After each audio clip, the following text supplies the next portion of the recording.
All right. Hey, good evening to nobody because we just started. Good evening. Good evening. We're going to get started here in just a few minutes. So give you all a chance to get on.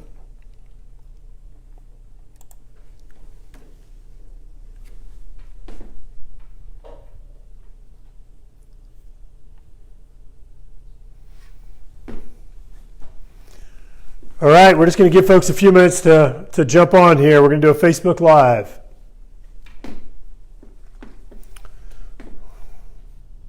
We got a handful of folks on. Look at y'all. What are y'all doing up this late? Well, not that late.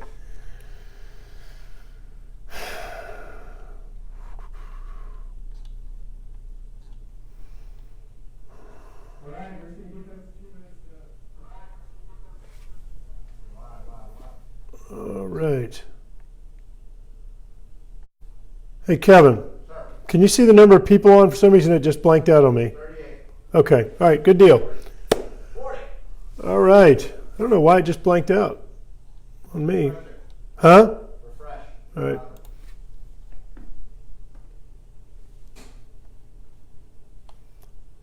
No, still not there. Come look at it real quick. Don't worry about doing a haircut. See, it just says that. Hit refresh again, or hit back. Right next to live. Hit back. Oh, right there. And then hit the page on the left-hand column. Yep. Sorry, folks. We're let me just get back to. Scroll down. Scroll down again. Scroll down again. There you go. Well, but Hit it. I'm gonna have to click on it because I see the comments. Oh, there it goes. Okay. All right. Hey, sorry about that. All right. Well, we're going to go and get started. Today is Tuesday, July 9th. I hope you all had a fantastic 4th of July. We had a good time. It is 9:24 p.m. in Louisiana. I am in D.C. right now. Just flew back this morning, and so it's 10:24 here. So we'll go ahead and do Facebook Live. A few things we'll update you on. Number one, I do hope that all of you are watching very closely this potential storm that's in the Gulf of Mexico. I want to show y'all, I know you probably can't really see it, but this is one of the briefs from the National Weather Service. And let me be clear, this is a very early prediction. We're still days off from knowing more accurately what will happen, but they're saying onset of heavy rain expected late Thursday and continuing through Saturday, but they're showing totals, for example, in the Baton Rouge area of 6 to 8 inches, Lafayette area 8 to 10 inches, Houma 4 to 6 inches.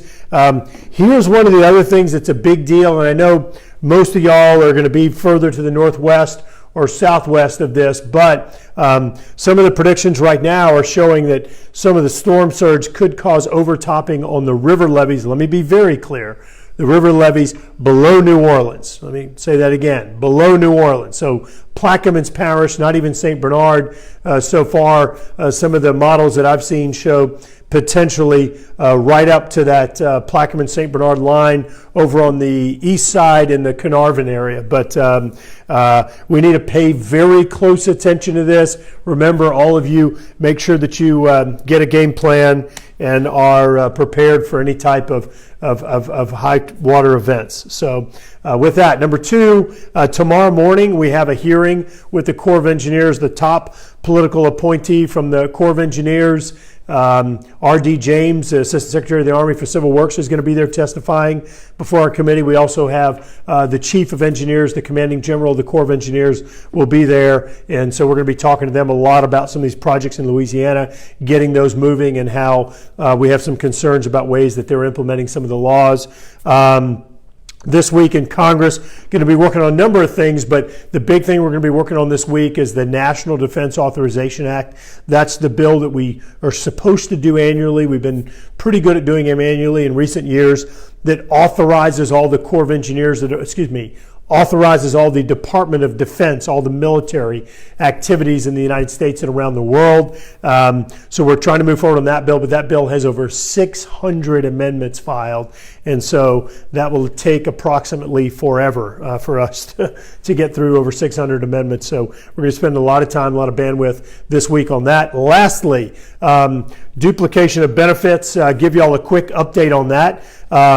Really good news. We'll go ahead and take good news first. Really good news is that those people that applied for the loan but did not take the money, there was an announcement, I think it was Friday last week, that we have clearance to go ahead and cut those checks. So that money should be moving out. That is great news. Now, as I recall, that's going to be hundreds of people that will receive those checks. The next phase, and the one that I think is probably affects more of you, is those of you that actually accepted the loan, or at least a portion of it. And so it looks like we're still potentially a few months off from that one. There's just a lot of bureaucracy. The state has to submit an action plan amendment.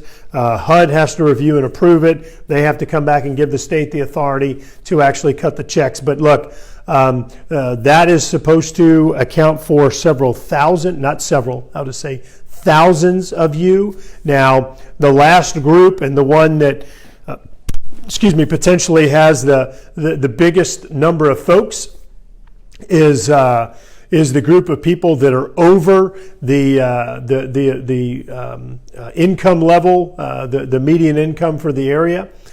And so right now, as many of you know, the rules or the guidance that the U.S. Department of Housing and Urban Development wrote says that if you make over 120% of the median income for the area, then you have to individually apply for a hardship. I just want to be crystal clear on this. That is not what the law says. That is not criteria that applies to the existing Restore program. I wrote the law, and so you can't have a bureaucrat from HUD tell me what I meant. So the lawsuit that I've referenced several times, that lawsuit is continuing to move forward. The plaintiff in that case still has a case because they are over the median income for the area. And so we're pursuing that. And in addition, we are also pursuing this through the administrative angle, meaning I'm continuing to work with HUD and the White House on this. Lastly, we did an amendment to the appropriations bill last week. Now, let me be clear. This just went through the House. It has not gone all the way through the process. But what it would do, we're trying to take a number of different angles as we have this entire time, as many different angles as we can. We passed an amendment that basically says that HUD may not demand a payment from you if you are a duplication of benefits victim, because the thought process is, let me say it again, we are going at this as many angles as we can, and if they're going to play games with us, I'm going to play games with them. So we actually passed an amendment that said that the Small Business Administration may not lawfully collect money from you on a loan that you took, a disaster loan you took out from them, if you are a duplication of benefits victim, which probably means all of you, meaning that you didn't get a grant. So we're continuing to go at this from different angles. The lawsuit, working administratively, and the amendment that I just did last week. I'm just going to reiterate what I said. Those of you that are above the median income, while right now the guidance that HUD has issued does make you apply individually for a hardship case, and that process on how you do it has not been made clear to date, we are continuing to work on this through these different angles because that is not what the law says, and we made a commitment that we're going to continue working on this for all of you until this issue is resolved. The money is in the bank, and so there's no reason for HUD to be fighting us or stopping us on this. So there's the up-to-date for duplication of benefits. And with that, I'm going to roll through y'all's questions. Sheila, hello. Tammy, thanks for being on. Paula, I think you're giving a high five. So give you one back. Amy, good evening to you. James, James, I think I just gave an update on that. And I just want to re-urge you, James, as I have, I think, several times, that please feel free to contact our office. Our Baton Rouge office number is right here. That's the best one of our Louisiana offices to enter through that one, 225-442-1731. Ryan's at work, man. It's late nights, Ryan. I hope you get some sleep tonight, my man. Frida, binge watching Blue Book. Well, Frida, don't let me get in your way. I don't want to interrupt your binge watching.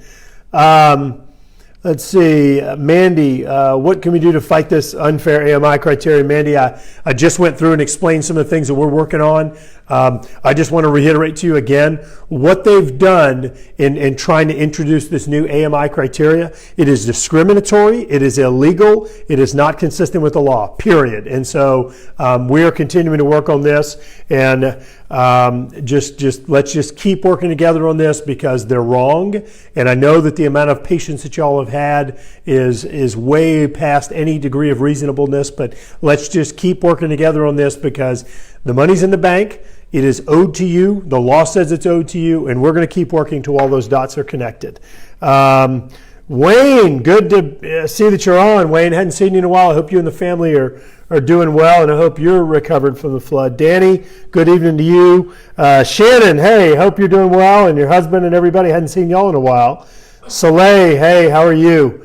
Hope you're doing great, and certainly enjoyed the lunch that we did a while back, but I hope you and the family are doing well. Scott, is that the Scott that I went to school with? I can't see your picture. All right, well, I went to school with a Scott Smith. I don't know if that's you or not, but regardless, thank you very much. Kevin Wayne says I'm supposed to tell you hello as well. Is that what you got? Kevin says, what's up? All right, let's see. Margaret, I've received notification that our income is above 120% for a store, so although we paid entirely for the restoration of our home, I probably did not receive any grant money. So Margaret, let me just reiterate.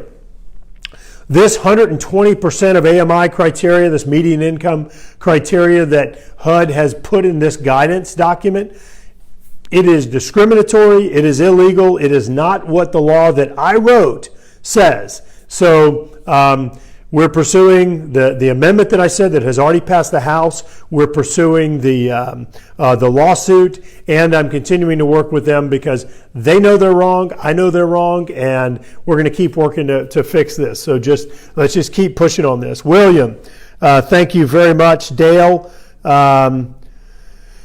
how about you introduce legislation to give disabled Americans a living wage? Dale, as you know, there are certain disability programs through SSI, through military disability and others. I'm not sure of exactly where you fit, but certainly if we can do something to help, then please reach out to our office. It'd be best if you could call. Can you see this? Yeah, you can see it. If you could call our Baton Rouge office, 225-442-1731. And if you could just start there, Lynn or Shelby would probably be the right folks to chat with over there, but love to see if we can help out. Dana, watching from French Settlement. Dana, I hope you're also watching the water in French Settlement. We got to be real careful over there. I strongly urge y'all, we really need to pay attention to TV news, to see what the meteorologists are saying, see what the National Weather Service is saying about this storm that's in the Gulf, this depression in the Gulf, because it's got a big water load on it, and we need to make sure we watch that very closely. Randy, has Livingston Parish President or Parish Council been a part of any meetings with you regarding flood prevention? Yes. We have had numerous phone calls, in-person meetings, conference calls with Mark Harrell, who's the Office Emergency Preparedness Director, and with Parish President Leighton Ricks, and spent, just hours and hours and hours with them. First of all, we've met a good bit on this proposed Project Laurel Ridge Levee in Ascension Parish to make sure we understand any impacts that may cause, could cause to Livingston Parish, looking at all the different modeling. Number two, been working with them on the $50 million in funds that are being spent right now on 350 miles of waterways in Livingston Parish. I know that number is really difficult to imagine, but let me say that again.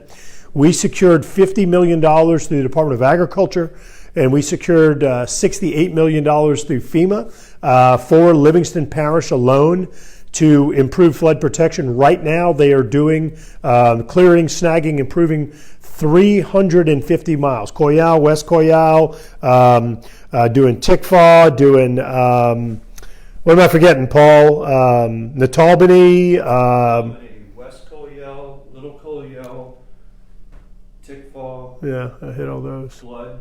Oh, Blood River, yeah. So all the ones that I mentioned in Blood River. So all of those are underway right now. In addition to that, Randy, you're I'm sure have heard about or familiar with the Comeet project, which is designed to take water off of the Comeet River that then connects with the Amite at that confluence just over to the which direction is that? West of Range Road at I-12, and it'll pull water off of the Comeet and send it over to the Mississippi, giving more capacity to those rivers. So that's something else that's happening. Lastly, $1.2 billion in new flood protection money through the, won't get into details, but $1.2 billion in additional, on top of all the things I've mentioned, in new flood protection funds are available. And so not just for Livingston Parish, but for a wider area in Louisiana. And so we're working with the state on those funds to make sure they're invested in the right places. And of course, we're working closely with the parish president and Mark Harrell and others. Mr. Fortenberry, let's see, still waiting some help with Windfall Elimination. Where do we stand? Mr. Fortenberry, just yesterday I met with the board of directors from the Fraternal Order of Police.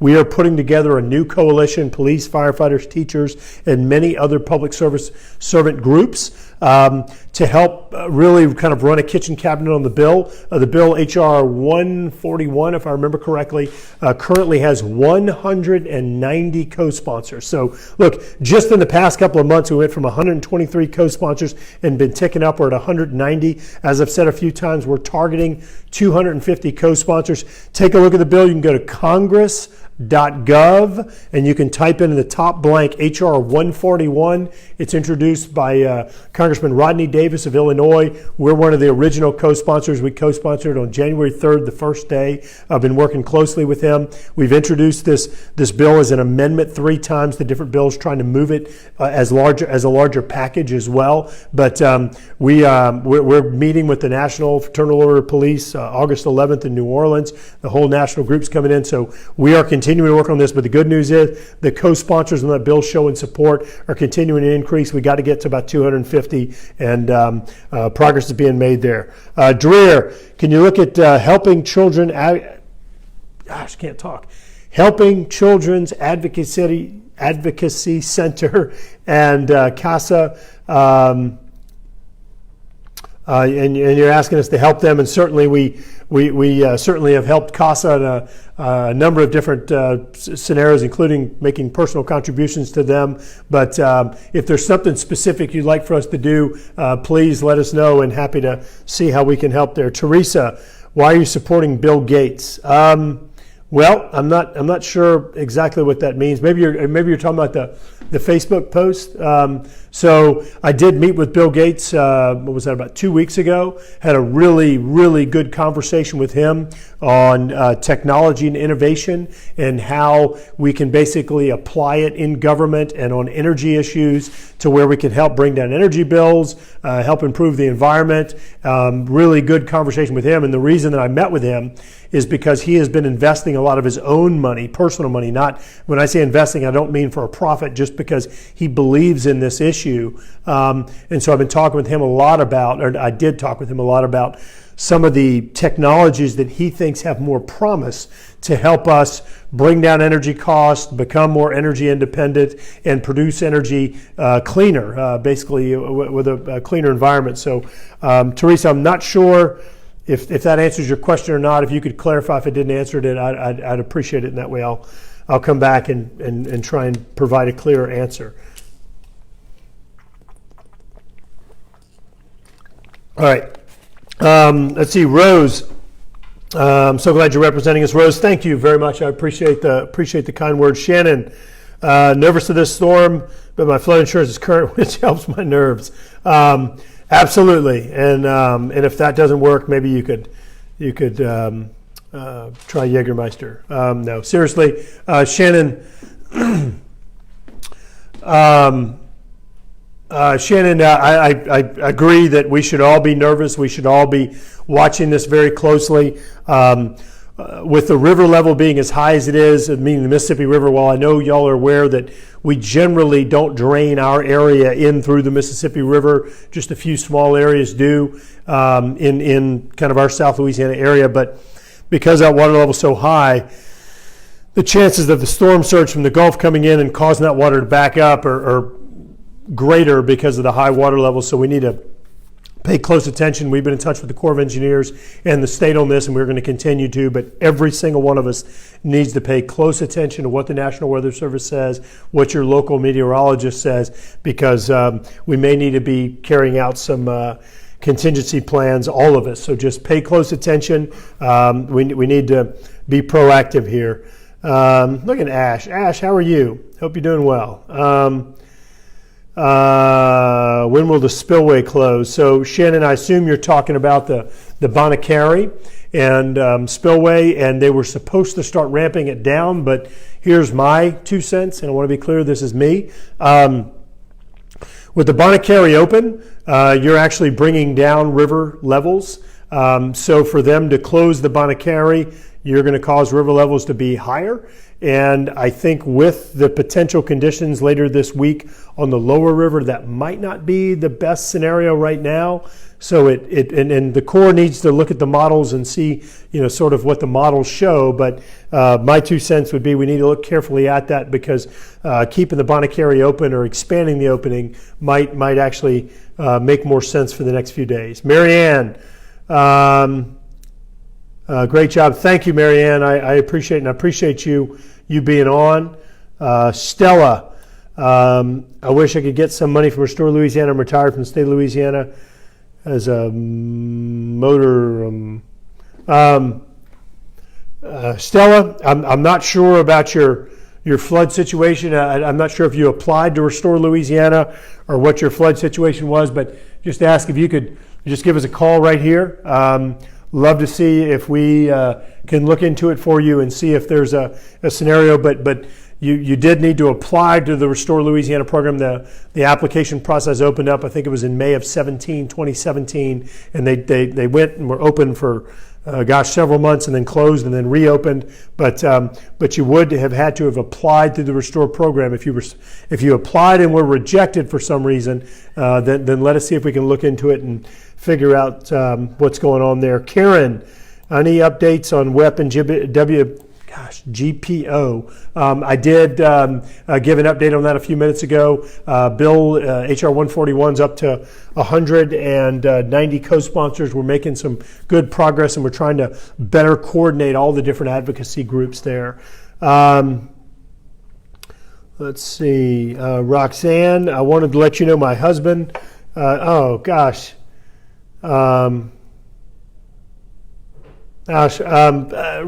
I'm very sorry to hear that. She's letting us know that her husband passed away. I am very sorry to hear that, and Gil was certainly a big fighter for the Co-Meet project, and as much as he put into it, I will say that it's great that we finally are at a point to where we see this project moving forward. There have been some good progress lately. In fact, let me quickly let me double check my emails here to give y'all.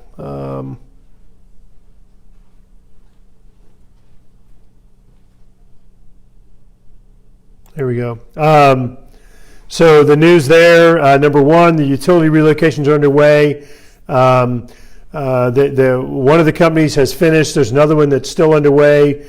Marathon, Exxon, and others are lining up to get in line to do their utility relocations as well. The US 61 and the rail bridges are ready to go. We're waiting on an agreement between the state and the Corps in Kansas City Southern, the rail lines, to allow an entry, and that should be worked out by this week. And bridge construction should begin by the end of the year. Some of the digging on the canal, the actual digging out, should start in the first quarter of next year, and the bridges are all being designed right now. So certainly a lot's going on there. But let me say it again, Roxanne, I'm very sorry to hear about about Gil's passing, and he has been a big fighter and advocate for the project, and sure do appreciate all the work that he's done that's helped to get us where we are now. But I'm very, very sorry about your loss, and certainly we'll be praying for you this evening. So God bless you and your family. Mary Alice, we will put up closed caption. We're gonna do that tomorrow. The video's gonna repost afterwards. We can't do it during a live feed, but when we repost it, we can do it, and we will. So it'll be out tomorrow. Okay, so Kevin's telling me that Marianne, we cannot post the closed caption during the live feed, but as you know, these videos are archived, and so when it goes archived tomorrow, the closed caption will be posted on there. And so so Mary Alice, I'm not sure if you are hearing impaired or not, but if you can't hear me, okay, Kevin's gonna type it in. So Mary Alice, sit tight. Kevin's going to type it in if you're hearing impaired. But if you're not, or if you can read my lips, then the closed caption will be posted tomorrow with the video. Let's see, where were we? Mary Alice. James, is Governor John Bel Edwards in sync with your strategies for the Restore Money support flood victims? Does he agree with you on the discriminatory AMI mandate by HUD?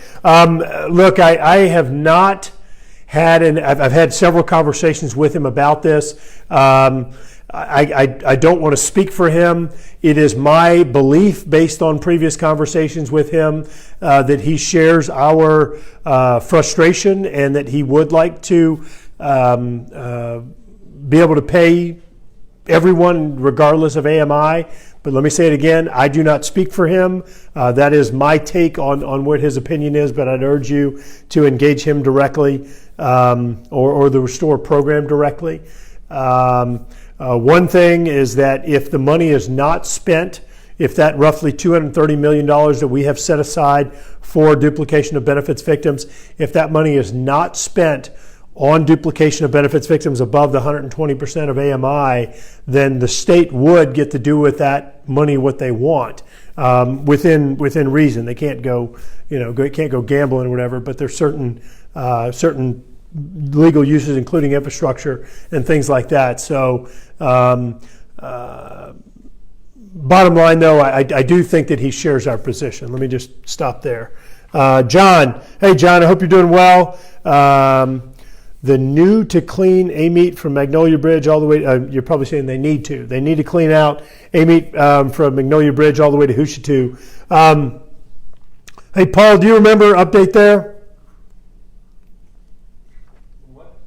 John Bridgers, Cajun Navy's asking about cleaning out AMET River from Magnolia Bridge down to Hushitu. That's probably about a year away.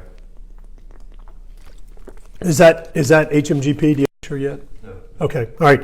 John, as we understand, that is one of the wants, I guess I'll say, of the parishes, but it is not currently underway. As I mentioned earlier, there are numerous funding streams that the state and the parish will have available to them. Some are available already, and so I'll make sure that we do circle back on that to Mark Harrell from Livingston Parish, and make sure they're aware of that priority. Linda. The weir's been advertised. Okay. The weir's been advertised in the dredging of the mouth of the AMET and the Blood River. Okay. Paul, say it again. AMET and Blind. Yeah. Those two mouths have been advertised for dredging, and the Right. weir. The AMET, the Blind River, and the Weir have all been advertised for construction, or advertised for permit purposes. Huh? For bids. Okay. So dredging of the AMET, the Blind, and the Weir have all been advertised for construction bids. So that is good news. And John, as you know, if we can help improve the flow at the lower part of the river, then that does help improve the velocity or the evacuation of water. Linda, thank you for continuing to work so hard for us. We appreciate you. Thanks, Linda, and thanks for being on. The other Linda LeBlanc, thanks for all you do for us. So much appreciated. Thanks. Rick, thank you for the kind words. Beverly, appreciate you being on. Tammy, thank you very much. Paulette, thanks for being on. Michael, thanks for joining. Dawn, we love you, respect, and appreciate what you do for us. You're exemplary representing our city, state, and country. Thanks, Dawn. I do very much appreciate the kind words. And look, I want to be clear to all y'all. Well, I'll be honest, I certainly do appreciate the positive feedback. I also think it's important for y'all to provide constructive criticism like many of you have, because we need to make sure that we continue working and prioritizing the things that are important to y'all. While there are 800,000 of you, it's a lot, and so we do try to work to figure out what the consensus priorities are and continue to work on those. But thank you all very much for being on. I think we still have a lot of folks on, and I do just appreciate y'all joining and sharing feedback with us and asking the questions and everything tonight. Eric, how about a little more vocal on the FISA abuse, FBI and DOJ corruption? Eric, look, I'm one of the few people that have repeatedly, since I've been here, in the few years I've been here, voted against some of these FISA authorities and abuses.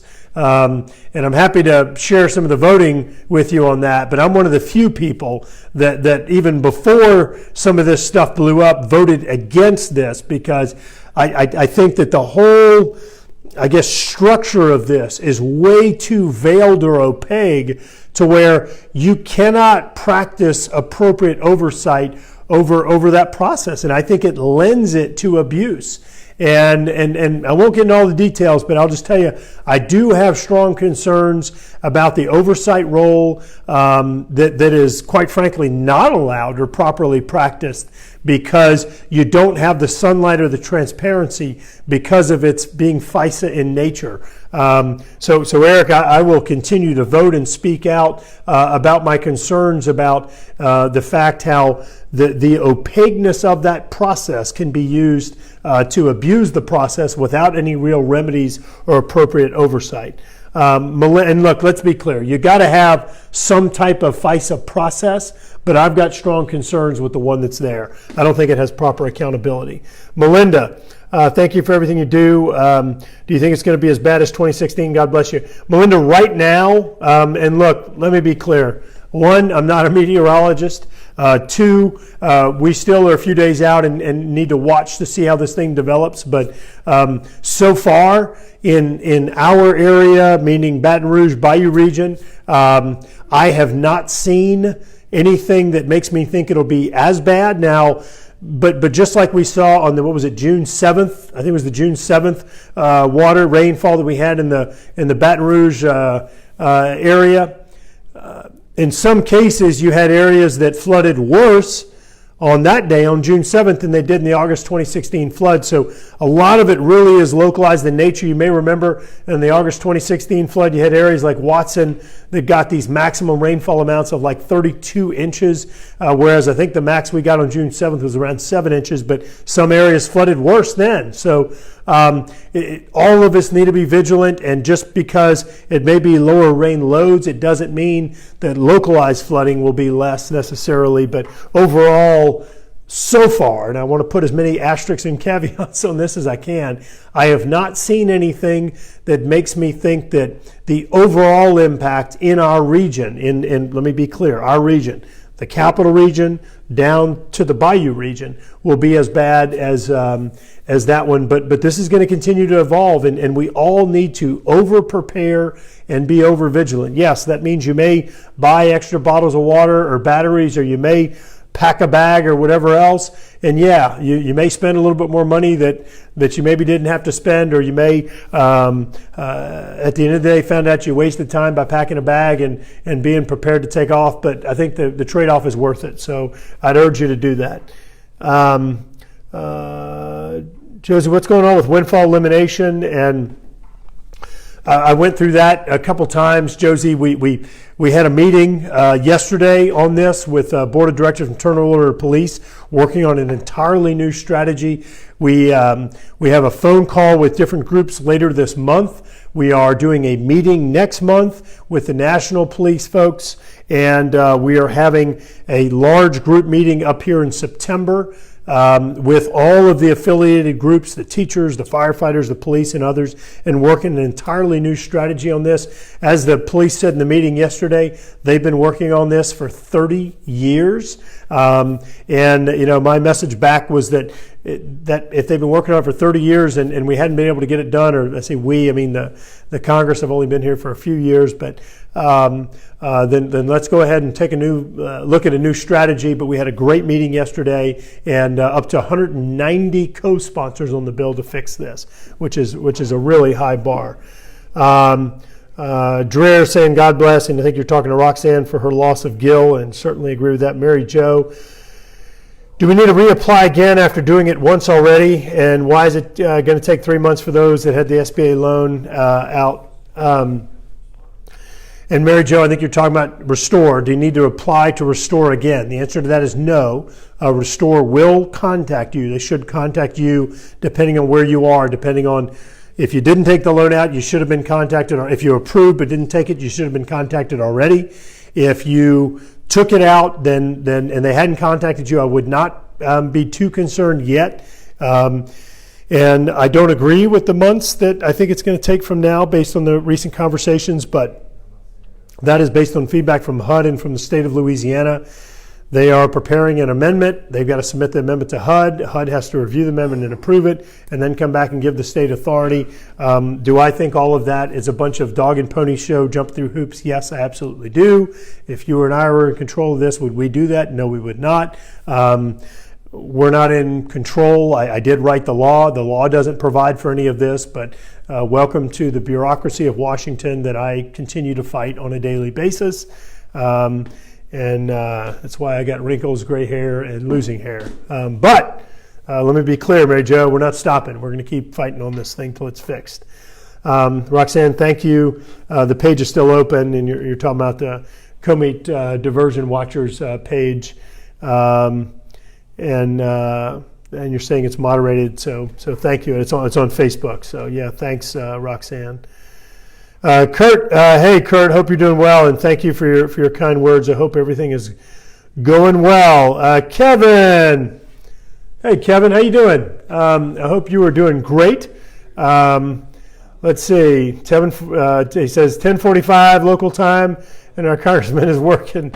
You're the best, Kevin. Thank you very much, and always very much enjoyed doing radio with you, and I know that we're going to continue to enjoy working with you because I know we're going to keep working with you. But great guy, Kevin. Thanks for being on tonight. Andrew, will you be spending a good bit of time in Baton Rouge for the August recess? And yeah, right now, Andrew, I am pretty sure. I'm pretty sure we're there all month. There is a potential climate hearing in Colorado. The climate committee, I don't remember if it's let me see if I can figure it out. It might be July 31st, August 1st. And then there's another hearing. Gosh, I'm doing this from memory, Andrew. I want to say maybe like the 17th of August or something like that. But yeah, other than those 2 days, if we go to them, yeah, I think we're going to be in town for the month of August. Not necessarily in Baton Rouge. We may be in, again, Gonzales, Thibodaux, Denham, Houma, wherever. But yeah, in South Louisiana. New Roads. I know we're going to New Roads. We're going to Slaughter. We'll be around a good bit. Andrew Dreher, thank you, Dreher. Thank you for the kind feedback. Mary Alice, hope you see the response back that we did. The response back that we did there. Beverly, appreciate all the time and sacrifice you and your family make for your district. Beverly, Carissa. Carissa loves it when I'm out of town. She said it brings back her sanity. I think she means that out of kindness, but I'm not sure. But in any case, I hope that you and Corky are doing well. Ryan, how do you feel about the current ACA case being heard in New Orleans in federal court right now? Ryan, I think we might have talked about this a little bit last time we did Facebook Live. I've been very clear from the beginning. I'm not a fan of Obamacare. I don't think that adding more government to healthcare is the right solution. But I do not like health. I did not like healthcare before the Affordable Care Act. And all these people are out there saying, "Oh, we just need to blow it up and have it ruled out and everything else." I don't think it is best for us to just go back to the old system either. Look, very quickly, Ryan, that healthcare is a distorted, perverse model where you have all of these different folks that use the opaque nature of healthcare, everything from the prescription drugs to the healthcare providers, to the hospitals, to the insurance companies that use the opaque nature of healthcare to build in cost. And we have been working to peel back some of these things. And for example, we did an interview with Lee Zurich from TV station Fox Station in New Orleans a couple of years ago, where we were working and fighting against and uncovering this practice where pharmacies were, and I'm not blaming the pharmacies, they were required to charge you a higher price for certain drugs if you had insurance. Meaning, if you walked in there to go get whatever antibiotic and you had insurance, they would say, okay, that's $50. If you walked in there with the same prescription and said, I don't have insurance, they may charge you $20. So it's just because of the opaque nature, the lack of transparency, that those types of just unethical practices have been able to take place. And I always compare it to the grocery store.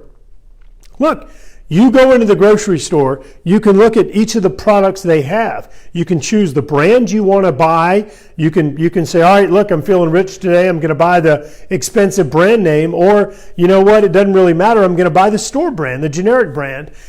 You can make informed consumer decisions. You can decide, I'm going to Rouse's, no, I'm going to Mathern's.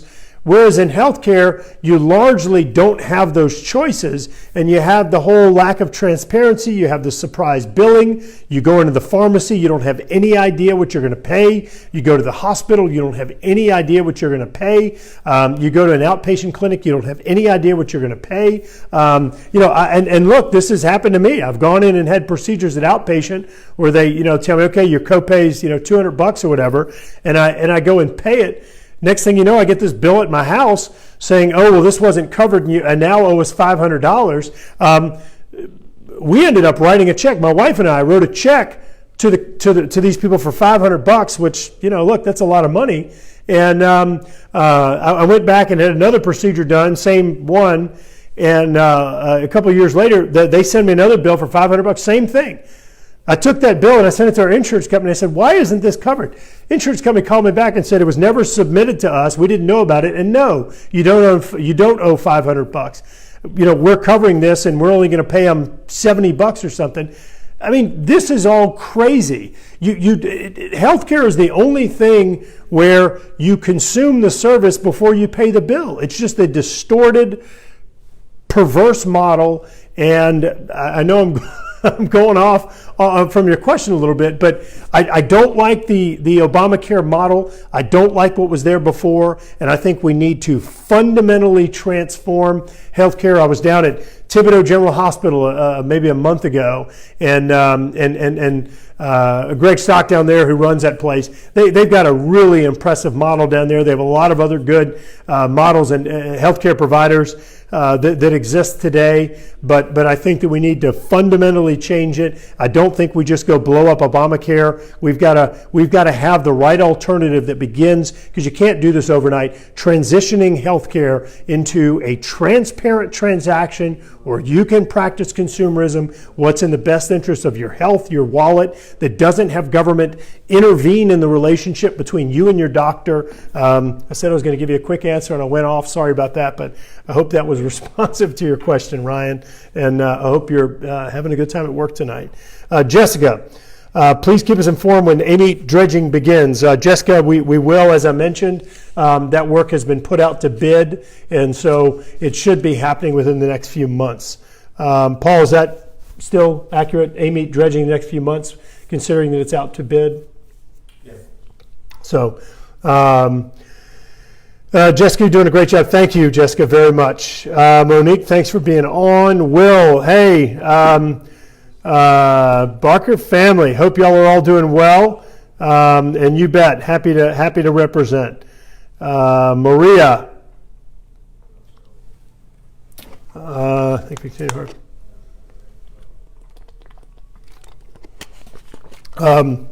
Maria saying thank you, and she says, as a Central resident, a flood victim, and a veteran, you got the trifecta going, the spouse of a veteran, who you were so dedicated to. God bless you. And Maria, thank you very much. And one, I'm very sorry about your loss. Number two, Central is a fantastic community. And number three, thank you for the service and sacrifice for you and for your spouse and your entire family. I know that while your spouse is the one who might have signed on the dotted line, I know that it's a sacrifice for all of you. So thank you all for your service.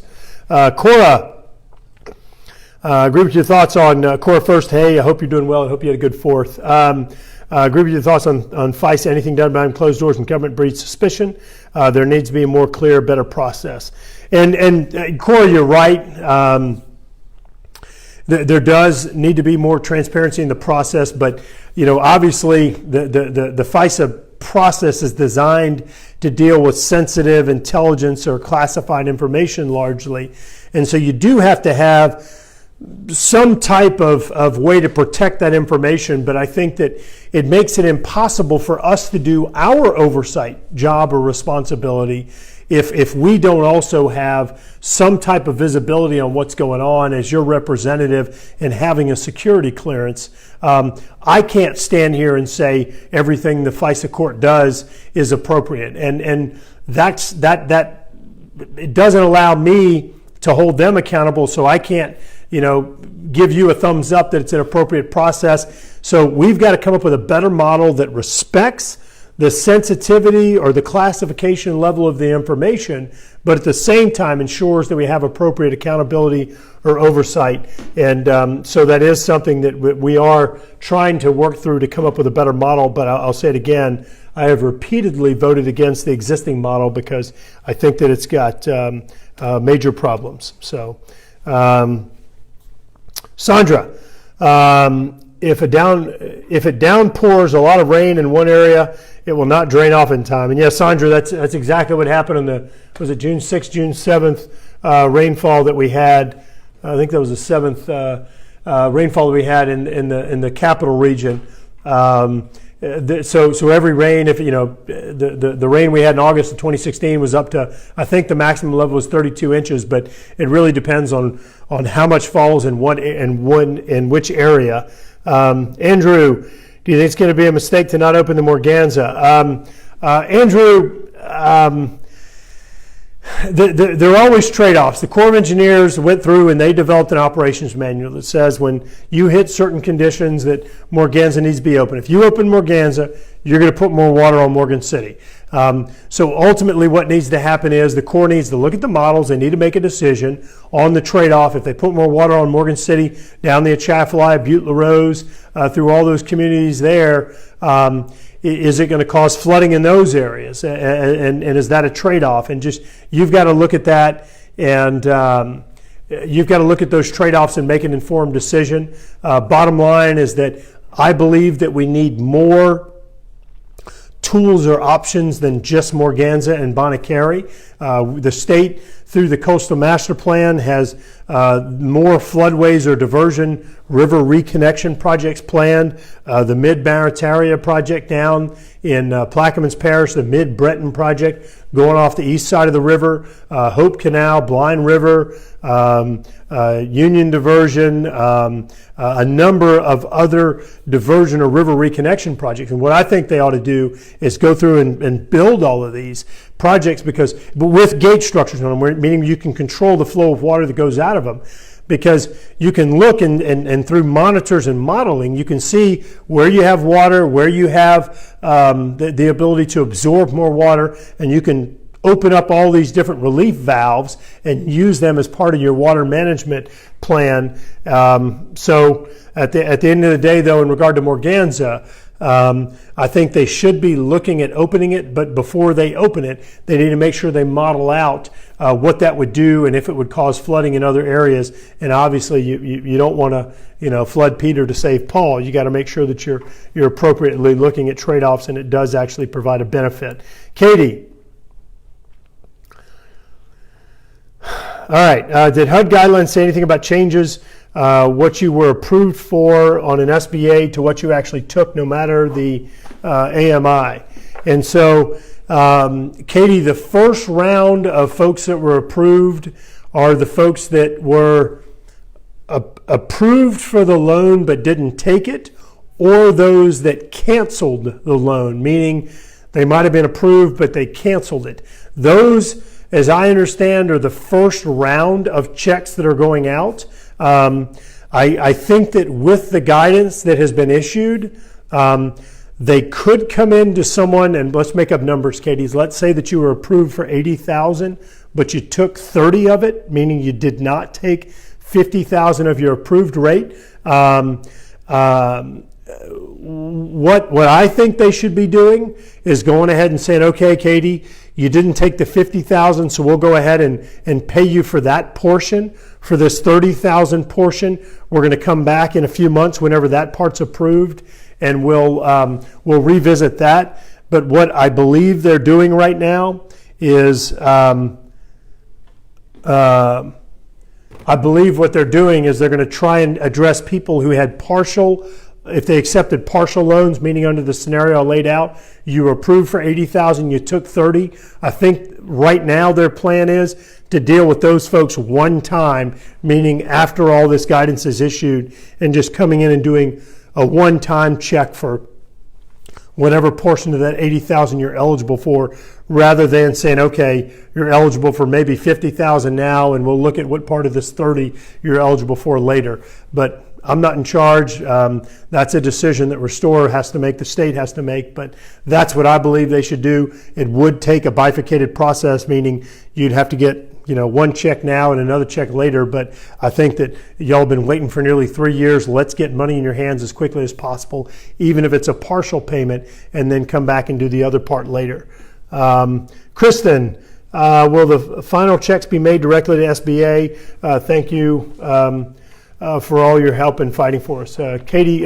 Kristen Tate, absolutely thank you, and it is the right thing to do, meaning the federal policy on this, it was very much flawed. We tried to get the Obama administration to change it. We tried to get some of the early officials in the Trump administration to change it, and it was clear that it was a big problem with them, so we went ahead and went with the legislative route in the bill that we wrote. Kate, I keep calling you Kate. Kristen Tate. The law does not specify who the check is to be written to. My preference would be to give y'all maximum flexibility. Restore might have come in and said, okay, let's make up numbers. You're eligible for $50,000, but you may be aware that your actual loss is $100,000. So I would prefer for the check to be written to you. That way you can decide what the priority is. Do you need to buy a car? Do you need to buy a refrigerator? What is the priority to allow you to be back on your feet, to live in a house, install an air conditioner, I don't know, crazy luxury items like sheetrock. I mean, look, let's not have the federal government decide what your priorities are. That would be my preference. In the guidance, it appears that what they're doing is in cases when folks still owe on the SBA loan, the check would be co-written. Again, it doesn't say it in the law, but I believe that's the direction they're going. Dreer, why are we not opening Morganza Spillway? And I think I answered that on Will's question very quickly. The Corps of Engineers has certain criteria or triggers that they are supposed to hit in order to open it. They have to go through a NEPA review, environmental review and everything in order to be allowed to do that. I would view this as an emergency, and that they should look at modeling it out, and if opening Morganza would be an appropriate measure, meaning you would not flood Morgan City, but just like, or other areas, but just like how the lower Mississippi River could cause overtopping in lower Plaquemines Parish, we certainly wouldn't want to have the same thing happen because the Atchafalaya flows out through the Atchafalaya River and through the Wax Lake outlet. We certainly wouldn't want to have a scenario where opening the Morganza would just cause additional flooding. We would want to make sure that opening Morganza would actually provide flood relief. Tracy, the Restore people told me that my application probably won't be approved last year, so I pulled my app. Do I need to reapply and had to take out an SBA loan? Tracy, gosh, I certainly hope that when you say you pulled your app, I don't know exactly what that means, but I certainly hope that you didn't actually withdraw it fully because there is not an opportunity to reapply. Are we running on battery problems? We are, yeah. How much do you have left? It says 10%, but I don't know how long that's been out. We'll probably ought to wrap it in like 5 to 10. Okay, all right, so we're going to have to wrap up in 5 to 10 minutes. I'm going to try and do a speed round here, but our battery's running out. But you should reach out to Restore or give us a call. This number right here, 225-442-1731, and let us look into it with Restore. But gosh, I really hope you didn't withdraw your application because the application process is closed. It is not open to where anybody can just come back and reapply. It was open for several months. They closed it. They reopened it. We sent out postcards to everyone giving them a heads up that it had been reopened. And I really hope that even if they told you were going to be denied, you still should let that application sit there, and perhaps because you did apply within the right period, they'll view you as being eligible. But you might have been ineligible then, but when we change the law, it would change your eligibility potentially. So either give our office a call or call Restore and see if you can get an update, but we'd be happy to do that on your behalf. Let's see, Tracy, 2 years ago you said you applied. Sandra is replying to Roxanne. Deborah, has the state taken care of all the cleanup and drainage in and around Baton Rouge? Deborah, no. The state has not put any money into that. That has all been federal funds. Baton Rouge received $112 million through FEMA, and they also are eligible for some of the $1.2 billion in this additional program that we've helped secure the funds for. Let's see, and Delvin's replying to Deborah. Let's see, Roxanne, Cheryl, do you go on Fox? Cheryl, no, I really don't generally do those national news shows. I do Louisiana stuff, and I try and stay focused on home a little bit more. Just my preference. So I have been on those before, but I prefer to just stay on our local stations. If you mean the local Fox, the New Orleans outlet or 44 in Baton Rouge or what have you, yeah, I certainly have been on those, but I generally don't go on the national ones. Cora, if you're going to be here all August at a time, it'd be cool to have another grub with Garrett. Yeah, and we definitely will be, which, by the way, Paul and Kevin, when we were working on the August schedule yesterday, we did not put any grubs on the schedule. Let's make sure we do that. Cora, we definitely will be having probably 3 of them in the month of August. So love to connect with you. Puddin', how's the heat and humidity in D.C. right now? It definitely was warmer in Louisiana. Let's see what we got going on here. I'm going to be meteorologist. So it looks like Baton Rouge has rain every single day, and high 95 and a low of 72. In D.C. this week, it's a high of 91 and a low of 71. So it's a little bit cooler, but the humidity here shows it's 70%, and in Baton Rouge, 76%. Look at that. I could be a meteorologist. Just kidding. So not as bad. Deborah, Kevin Gallagher, talking about the drainage. Cheryl, paint the country red. Needs to be in private sector. Deborah, Obamacare is in healthcare. It's insurance you can't use. And that's the scenario I'm in. I pay the highest premium and I have the highest deductible I've ever had. Maria, my 9-year-old grandson Mason is watching with me and wants to shout out Mr. Graves. Mason! It is 10:21. I know you're out of school, but my man, you need to be sleeping. Bedtime for our 9-year-olds at 8:30. Let's go. Wrap it up. Go get your blanket. Go get all your stuffed animals, and let's go get in the sack. All right. No. Mason, thanks for being on. I hope you have a good night, buddy. Take care. Gwen, what's the update on fixing the income restrictions on the DOB fix? It's definitely discriminating against many people. And Gwen, I talked about that a few times earlier, but absolutely, we've got a number of efforts. We did an amendment to the Small Business Administration Appropriations Bill. We have the lawsuit still operating, and we're continuing to work with HUD on this. Andy, is that you? That is you. How are you doing? I hope you're doing well. It looks like your hair is long and curly now, but I hope you're doing well. And also, last time I saw you, I meant to shoot you a text. Last time I saw you, y'all came over to the Academy Day. And if you do want to talk, or your daughter, y'all want to talk a little bit about some of the military academy options, I'd love to chat with y'all a little bit about just some of the lessons learned that we've had over the years, a few years we've done this in getting folks appointed to the different military academies. So if y'all still have an interest in that, then please give us a call and let's talk a little bit and see what we can do to help, and if we can maybe provide a little bit of lessons learned from some of the people that have gotten in and not gotten in over the years. But I hope you're doing well. Dreer, this is really great. I didn't know you did Facebook Live. Absolutely, we do these. We try to do them every week, but I got to admit sometimes we run into problems. So it's been a few weeks, but I appreciate you being on. Cora wants to share some of her insurance stories. So maybe we can do that at a grub. Deborah, is anyone reading comments? I am. Tabby, I agree with your comments on healthcare. New system isn't perfect, but neither was the old. Need to be able to make informed decisions.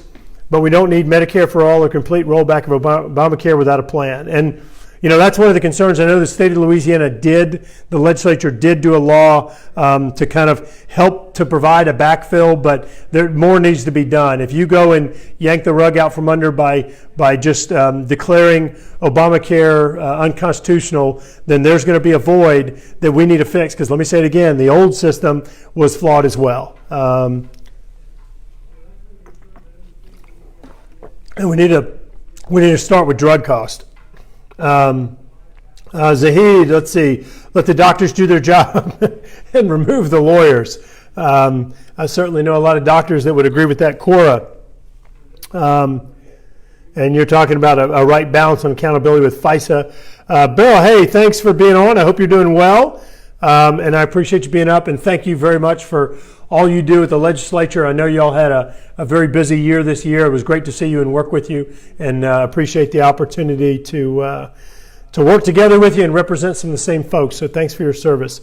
Alicia, thanks for being on. I hope you are doing well. It was good to see you and Conman and Tort and everybody on, when was that, Saturday night?